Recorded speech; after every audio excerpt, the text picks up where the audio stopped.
всегда действуем исключительно совместно, только так можно достичь значимых результатов в решении тех задач, которые стоят перед страной в плане обеспечения безопасного и устойчивого развития, повышения уровня и качества жизни наших граждан и, конечно же, укрепления позиции России на международной арене. Я с удовлетворением предоставляю слово президенту Российской Федерации Владимиру Владимировичу Путину. Спасибо. Уважаемый Сергей Викторович, уважаемые коллеги, приветствую всех участников расширенного заседания коллегии Министерства иностранных дел. Сегодня на повестку дня вынесен вопрос о реализации внешнеполитического курса России и приоритетных задачах на перспективу, в том числе с учетом принятых поправок в Конституцию, основной закон нашей страны, поправок, имеющих проекцию на внешнюю политику тоже. Важно, что в нашем основном законе теперь закреплены такие фундаментальные установки и ценности, как верность отчизне, уважение к родному языку, истории, культуре, традициям наших предков. То есть все то, что сплачивает наш народ вокруг общих идеалов, определяет вектор развития суверенного, самостоятельного, миролюбивого российского государства, деятельного члена международного сообщества. Конкретные направления внешнеполитической и дипломатической работы в нынешних непростых реалиях международной обстановки отфиксируем и в готовящейся новой редакции концепции внешней политики. Этот документ, наряду с утвержденной летом стратегией национальной безопасности, по сути, будет являться дорожной картой для МИДа и других министерств и ведомств. Главная наша внешняя политика и впредь должна служить обеспечению максимально благоприятных, безопасных условий для развития России, решению масштабных социальных и экономических задач, повышению качества и уровня жизни наших людей. Исходя из этого, Россия привержена развитию партнерских, взаимовыгодных, конструктивных отношений со всеми странами и региональными объединениями. Будет инициативно участвовать в международных усилиях по противодействию общим вызовам и угрозам. В их числе, к сожалению, до сих пор остается терроризм и трансграничная преступность, распространение оружия массового поражения, бедность, неравенство, изменение климата и деградация окружающей среды. Как постоянный член Совета безопасности Организации Объединенных Наций, Россия намерена и далее твердо отстаивать зафиксированные в Уставе ООН основополагающие принципы – суверенитет и равенство государств, невмешательство в их внутренние дела, справедливое разрешение споров. И, конечно, ключевую роль ООН в решении международных проблем. В русле такого принципиального подхода идет наше предложение о проведении саммита государств, постоянных членов Совета безопасности ООН, несущих особую ответственность за поддержание международного мира и стабильности. Уважаемые коллеги, пандемия коронавируса, об этом придется тоже говорить, куда от него деться сегодня, серьезно нарушила привычное течение жизни во всем мире. В прошлом году, вот министр только что об этом сказал, мы даже не смогли собраться на нашу традиционную встречу в МИДе с участием послов и постоянных представителей России. Фактически стали работать в новых условиях. Но что хотелось бы подчеркнуть, не раз об этом говорил, несмотря на предпринимаемые меры, пандемия далеко не побеждена. Вероятны риски распространения новых волн заболевания, и отгородиться от них в отдельно взятой стране не получится никому. Поэтому Россия призывает наладить реальное сотрудничество в борьбе с этим коварным заболеванием на равной и справедливой основе. Без этого добиться успеха, победить вирус невозможно. Недавно на саммите «Двадцатки», вы наверняка видели это, предложил в кратчайшие сроки проработать вопрос о взаимном признании национальных вакцинных сертификатов. Призвал партнеров действовать оперативно. Это необходимо для возобновления глобальной деловой туристической активности и в целом для возвращения просто к нормальной жизни. Разумеется, в этой связи возрастает роль Всемирной организации здравоохранения ВОЗ. Ее деятельность заслуживает всяческой поддержки. Она могла бы еще активнее заняться проведением массовой иммунизации. В частности, ускорить процедуры преквалификации новых вакцин и препаратов, то есть оценки их качества, безопасности и эффективности. Все более острой становится и проблема изменения климата. В ее разрешении Россия участвует инициативно, творчески, чистая атомная и гидроэнергетика, газовая электрогенерация, а также огромная поглощающая способность наших лесов и экосистем сделали нашу страну одним из лидеров процесса глобальной декарбонизации. Мы выполняем все взятые на себя обязательства по рамочной конвенции ООН об изменении климата и по Парижскому соглашению. Недавно приняли важнейшие решения о реализации новой программы повышения энергоэффективности экономики на период до 2035 года. И это только первый этап. Эта программа станет элементом достижения поставленной более глобальной цели – обеспечить углеродную нейтральность не позднее 2060 года. Это не значит, что не раньше, я сказал, не позднее. Наша дипломатия должна более активно противодействовать попыткам Евросоюза и США присвоить себе право единолично диктовать климатическую повестку и формировать под себя стандарты по этой теме.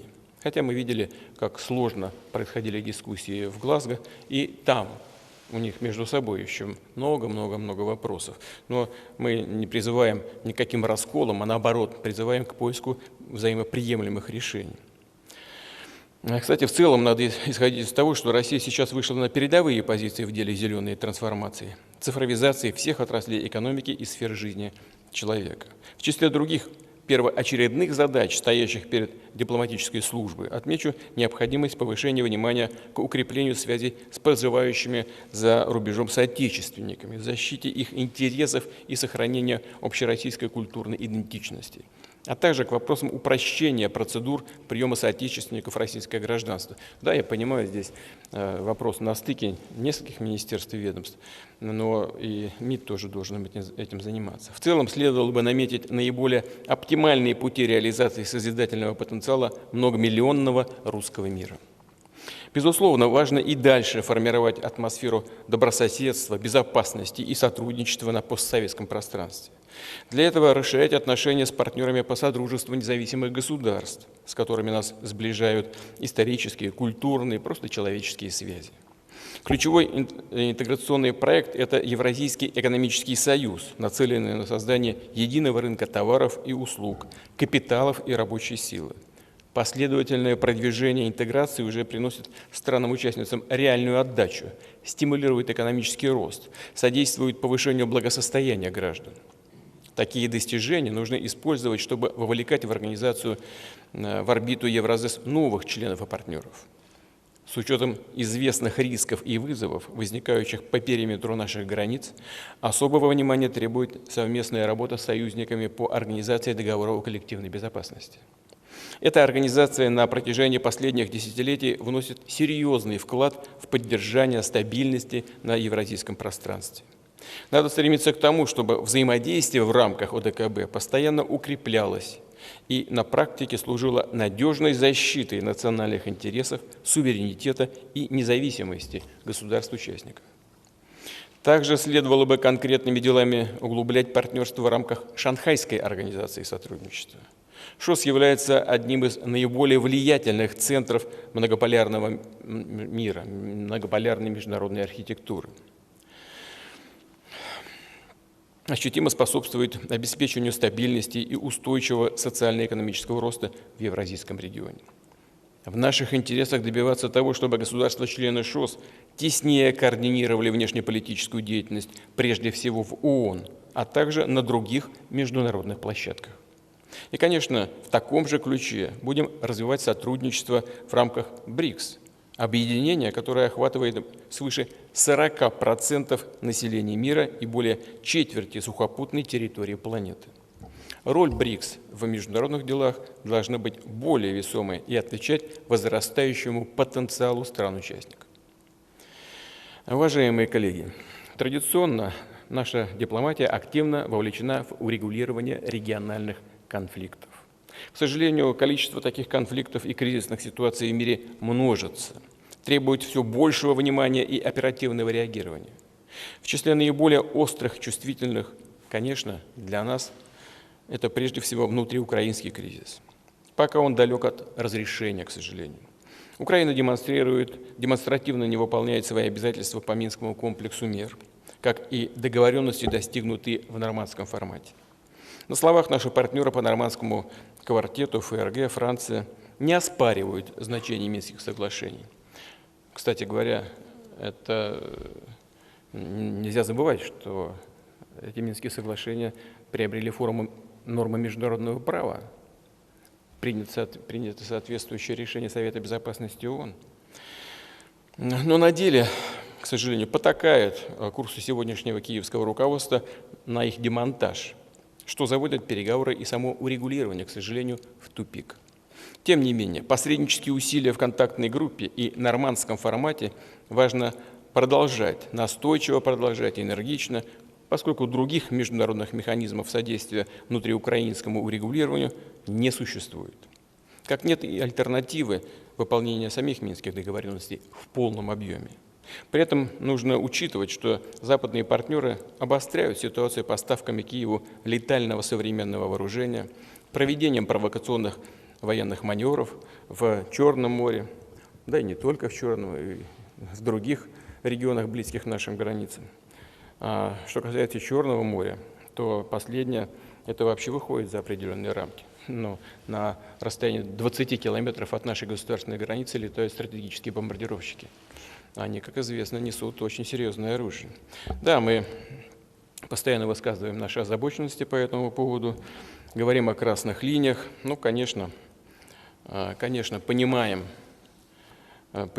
что партнеры наши очень своеобразные и так, как бы сказать помягче, поверхностно очень относятся ко всем нашим предостережениям и к разговорам о красных линиях. Мы хорошо помним, как происходило расширение НАТО на восток. Здесь очень представительная аудитория, профессиональная. Несмотря на то, что отношения между Россией и нашими западными партнерами, включая США, были просто уникальными, уровень взаимоотношений был чуть ли не союзническим, наши озабоченности и предостережения по поводу расширения НАТО на восток просто были абсолютно проигнорированы. Ну и надо посмотреть несколько волн расширения, и вот теперь посмотрим, где находится военная инфраструктура блока НАТО, прямо недалеко у наших границ. А в Румынии и Польше просто развернуты уже системы противоракетной обороны, которые легко могут быть использованы в результате того, что там стоят пусковые установки МК-41. Вот ударные комплексы. Это вопрос только нескольких минут, чтобы поменять программное обеспечение. Но, тем не менее, вот наши предупреждения последнего времени, они все-таки дают о себе знать и производят определенный эффект. Известное напряжение там все-таки возникло.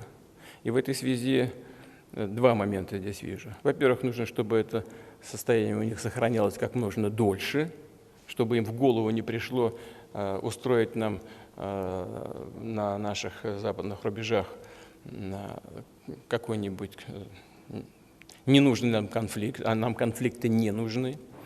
И второе, нужно обязательно уже ставить вопрос, Сергей Викторович, надо ставить вопрос о том, чтобы добиваться предоставления России серьезных, долгосрочных гарантий обеспечения нашей безопасности на этом направлении. Потому что вот просто так существовать и постоянно думать о том, что там завтра может произойти, Россия не может.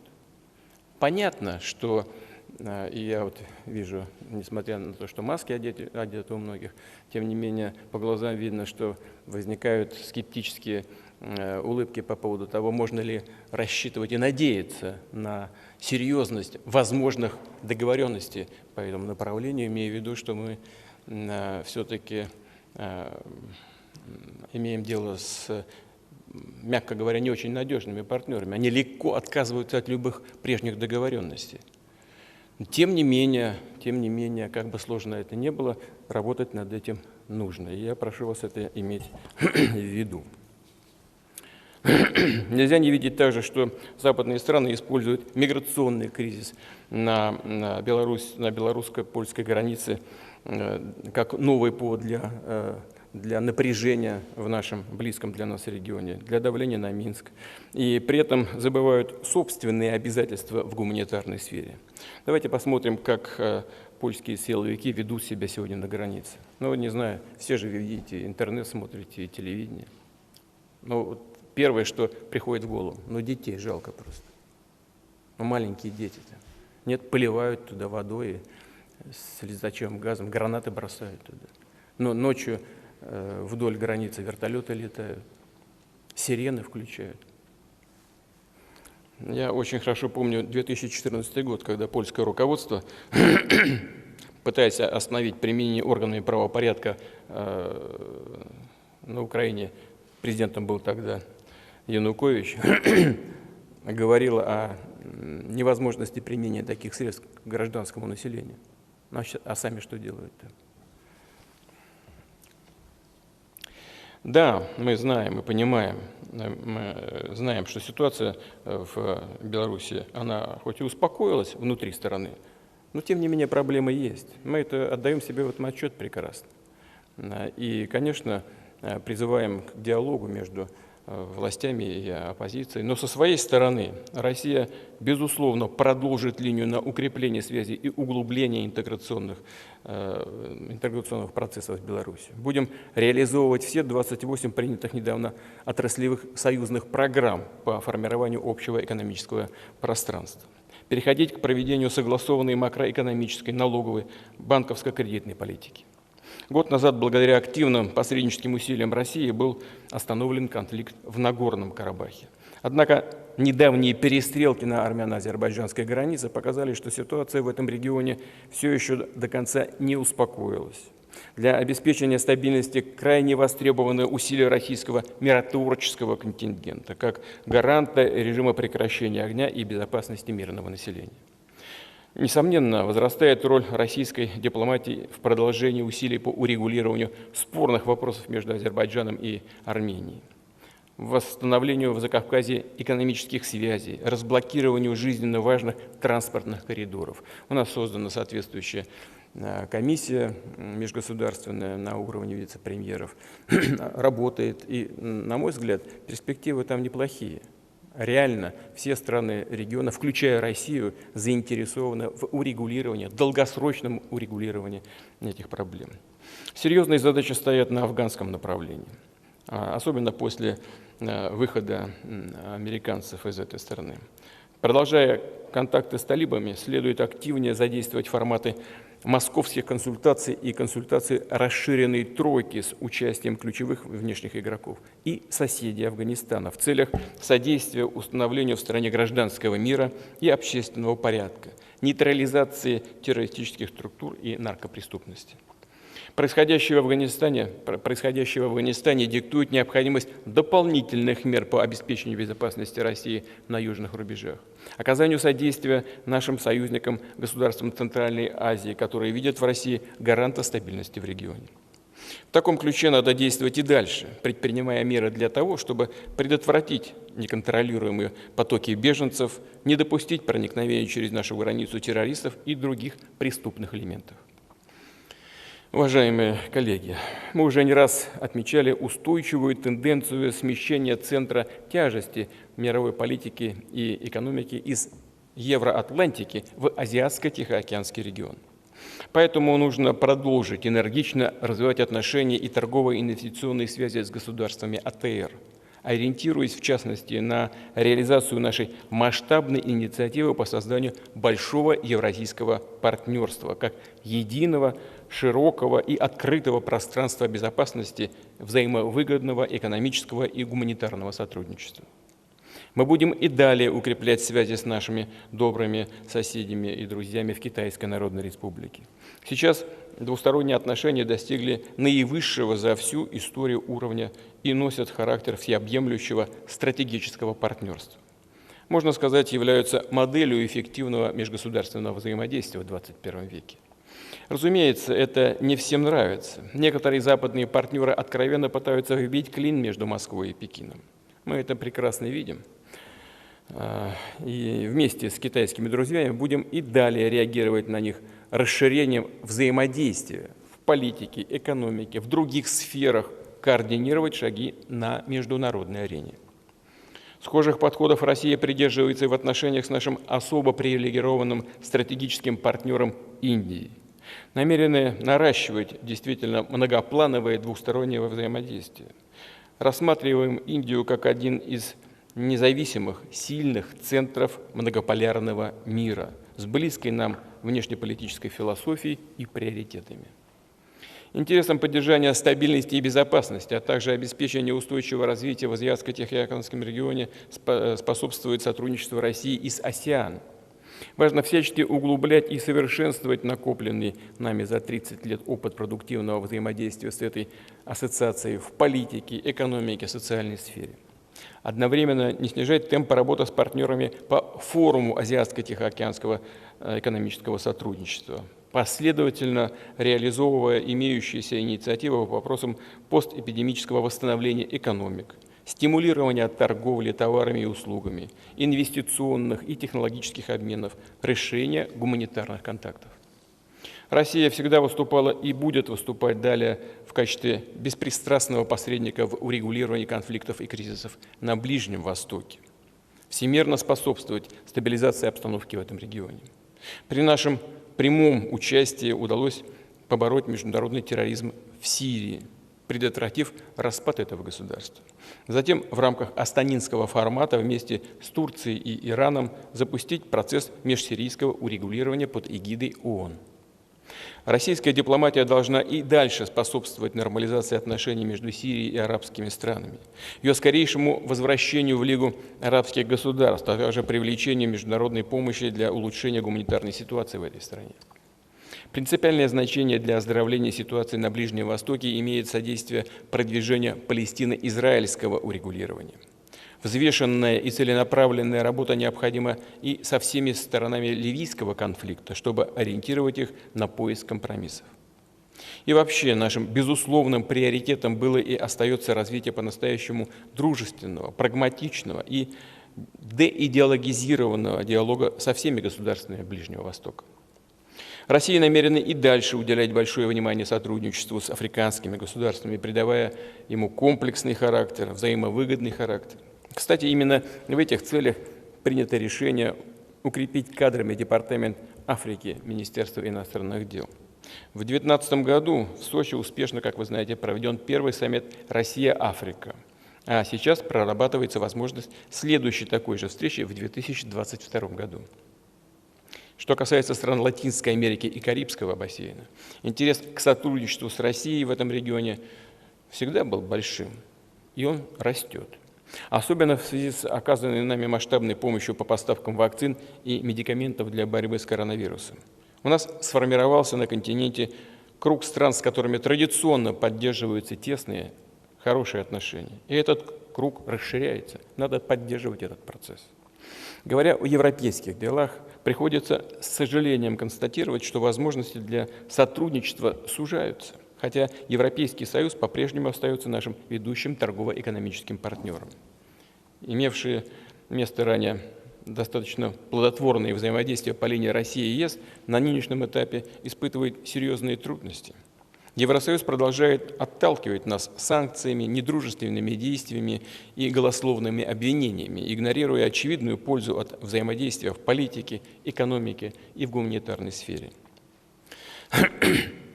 Нельзя забывать, что мы являемся соседями, и, как показывает история, разделительные линии на континенте ни к чему хорошему не приводят. Россия, конечно же, заинтересована в поддержании добрососедских, конструктивных отношений с европейскими государствами. Но все зависит от встречной готовности партнеров к установлению и развитию равноправного и уважительного сотрудничества. Аналогично, если не более удручающая ситуация складывается в отношениях с Североатлантическим альянсом, который проявляет подчеркнуто конфронтационный настрой, настырно и демонстративно приближает свою военную инфраструктуру к нашим границам, я уже говорил об этом. Более того, НАТО инициативно сломало все механизмы диалога. На военную же активность натовцев по периметру российских границ мы, конечно, будем адекватно реагировать. Но главное, в Брюсселе должны понимать, что снижение военно-политической напряженности отвечает не только российским интересам, но и интересам всей Европы, да, и всего мира в целом. Взяли на голом месте, без объяснения причины, выслали дипломатов. А потом обижаются, что мы закрыли их миссию в России. Еще обижаться-то? Это их инициатива, они сделали своими руками. И ищут виноватых потом. Но не хотят с нами сотрудничать, не надо. Не очень-то и хотелось. Думаю, что они захотят. Уже сигналы подают, что хотят сотрудничать. Но зачем вы ссылали дипломатов? На голом месте, без всяких причин, просто так. Для них спорт, что ли, какой-то? Это касается, кстати говоря, и российско-американских отношений, от которых, как известно, во многом зависит поддержание глобальной безопасности и стабильности. Сейчас эти отношения, мягко говоря, находятся в неудовлетворительном состоянии. Большие проблемы испытывают дипломаты обеих стран. Урезанные посольства не могут нормально функционировать, а не то, чтобы плодотворно заниматься развитием двухсторонних связей. Это последствия именно провокационной линии американских властей, которые еще 5 лет назад начали практиковать масштабные запреты и ограничения для российских дипломатов. Собственность нашу изъяли в Штатах в нарушение всех международных норм и правил. Всех грубо нарушили, просто забрали собственность и все. Где-то Венская конвенция. И разговаривать не хотят даже на эту тему. Странно даже, как цивилизованный вроде, казалось бы, мир, в котором мы живем. Нет, не очень вроде бы. Проведенный, тем не менее, в июне в Женеве саммит с президентом Байденом все-таки приоткрыл некоторые возможности для диалога и постепенного выравнивания, выправления отношений. И важно, чтобы обе стороны последовательно развивали достигнутые договоренности. Кое-что уже делается, надо это признать, действительно. Начата совместная работа по проблемам стратегической стабильности и информационной безопасности. Да, по многим двусторонним и международным вопросам наши интересы, оценки, позиции, да, действительно, они расходятся, всем это хорошо известно, подчас кардинально. Однако я хочу об этом еще раз сказать. Мы открыты к контактам и к обмену мнениями, к конструктивному диалогу. Уважаемые коллеги, даже затронутые мною вопросы показывают, что нагрузка на дипломатическую службу, конечно, большая, и она постоянно растет. Вам приходится работать действительно в непростых, сложных условиях. Государство будет и впредь уделять внимание насущным проблемам сотрудников дипслужбы, укреплять и социальные гарантии. За последние годы на этом направлении кое-что сделано. Принято 2 базовых закона о дипломатической службе и о статусе послов и постоянных представителей в иностранных государствах. Введена новая система оплаты труда, которая повысила уровень зарплаты для работников центрального аппарата МИДа. Несколько увеличена штатная численность центрального аппарата. Одобрены предложения МИДа по расширению дипломатического и консульского присутствия в ряде стран СНГ. Мы и впредь будем уделять всем этим вопросам необходимое внимание, оказывать поддержку полезным инициативам руководства министерства. И завершая свое выступление, хочу поблагодарить всех сотрудников МИДа за качественную и добросовестную работу, пожелать дальнейших успехов. Пользуясь случаем, хотел бы вновь выразить особую признательность ветеранам дипломатической службы, которые по понятным причинам не могут присутствовать сегодня в этом зале, и просил бы передать им самые добрые пожелания здоровья и благополучия. Спасибо за внимание.